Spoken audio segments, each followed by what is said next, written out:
Do you want to build a tree? Let's look at how plants grow in vascular plant structure and growth.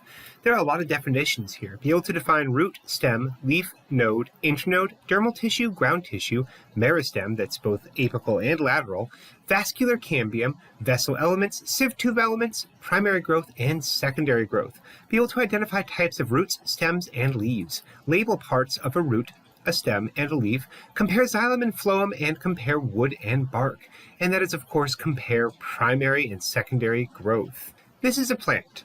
It has basically three organs: roots, stems, and leaves. Roots absorb water and nutrients from the soil. They anchor the plant. They're generally not photosynthetic. Stems are organs that have the leaves and the buds on them. They have nodes and internodes, and they generally support a plant. Leaves are photosynthetic and usually flattened organisms. Exceptions exist for all of these, so let's look at some. For roots, for example, you can use roots for storage. They can prop up the plant and give it support. They can buttress the plant and give it support.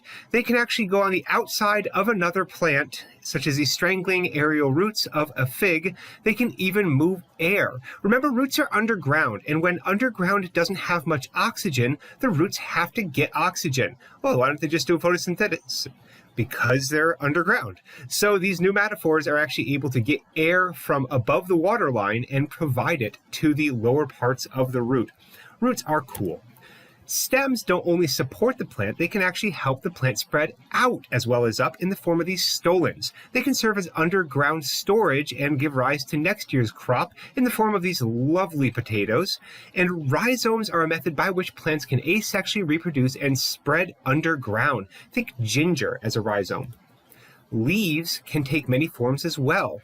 Remember how we said that flowers are basically modified leaves? Well, that's one way. They can also be tendrils that can grasp onto things and help support the plant. Spines are just modified leaves that are not photosynthetic. They're not flattened either. They're round and can even have barbs on them to serve as an anti-herbivore defense. Leaves can store nutrients, such as the storage leaves in this onion.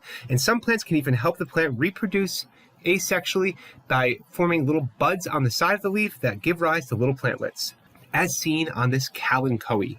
A plant is also three tissues, not just three organs, but three tissues. And we're going to look at growth here with the three tissues of a plant. The dermal tissue is everything on the outside of a plant. It gives rise to the cuticle, which, as you may remember, gives a plant protection from UV radiation and keeps the water on the inside. The vascular tissue makes up the xylem and the phloem. The vascular tissue of a plant is found in vascular plants. Ground tissue is just the definition of anything that's not dermal or vascular, and that's all we're going to say about ground tissue.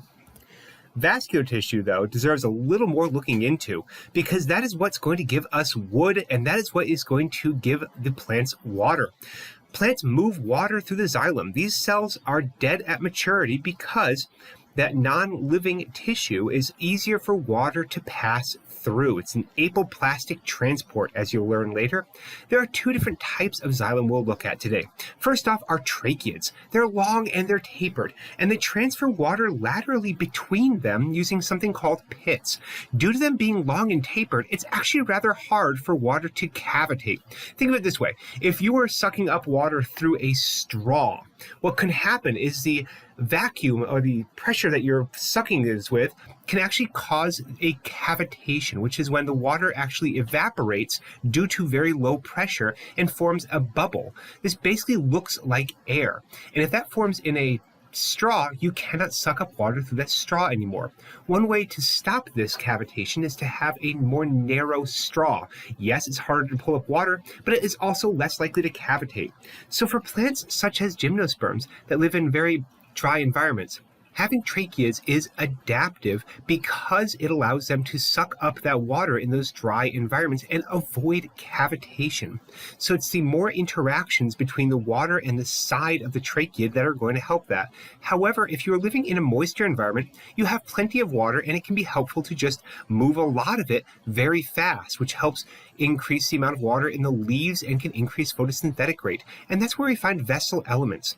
They're only found in angiosperms, but these vessel elements can move water through these perforation plates between the two. I said they're only found in angiosperms, but do note there are a few gymnosperms that are very closely related to angiosperms that actually do have what are like vessel elements. So these two different forms of xylem can move different amounts of water, and most angiosperms have tracheids and vessel elements. Well, that's all well and good for moving water, but what about moving sugar? This is why plants have the phloem, and the phloem is alive at maturity. These plants can actually move sugar through the phloem and are capable of actually stopping up the phloem if something were to try to suck the sugar out of the plant. The secondary phloem, as you're going to see in a few, is actually what's going to give rise to the bark. Sieve tube elements are these parts of the phloem. There's not tracheids or vessel elements here. They're sieve tube elements. They're chains of cells that move sugars. And you can see these sieve plates between the vessel elements, allowing certain things to move through, but not other things. The companion cells are going to move sugar into these sieve tube elements, and they actually determine what types of sugars move in. There's a lot more we could go into here, but let's keep it simple today. How do plants grow? Plants grow from meristems, and you may remember one of the components of being a plant is having a meristem, an apical meristem specifically, which are found at the tips of roots and shoots. The lateral meristems are something we're going to look at in a few, also known as vascular cambium. This is a long sheet of cells that is between the xylem and the phloem. We can also see that apical meristems give rise to axillary buds, which are capable of forming branches if they can start growing. And we're going to look at plant hormones in another lecture, and that will actually show when the axillary buds are told to start growing. Primary growth is that which occurs from primary meristems, which makes more tissue. Secondary growth occurs from lateral meristems, or the vascular cambium, and is going to give rise to wood and bark. Let's compare this primary and secondary growth. You have the shoot apical meristem. Do you remember when you looked at the root tips of the onion when we're talking about mitosis? That's because there's a lot of mitosis in that shoot apical meristem as well as the root apical meristem. And this is that primary meristem that's going to give rise to mature tissues. It just keeps dividing and keeps making new cells.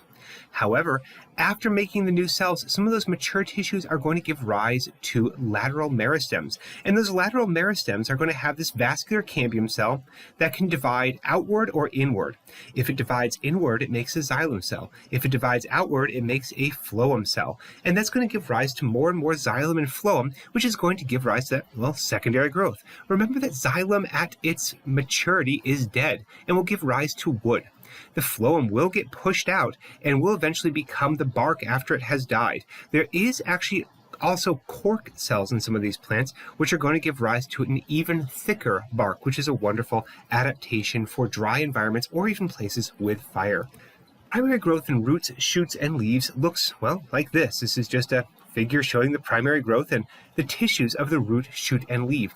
This is pretty useful, but we're not going to spend a lot of time looking at all the different terms we can go through here. That would be for a more advanced plant anatomy course. The secondary growth, though, we are going to look into a little bit. That vascular cambium gives rise to new cells. As I said, the oldest parts of the phloem will become the bark.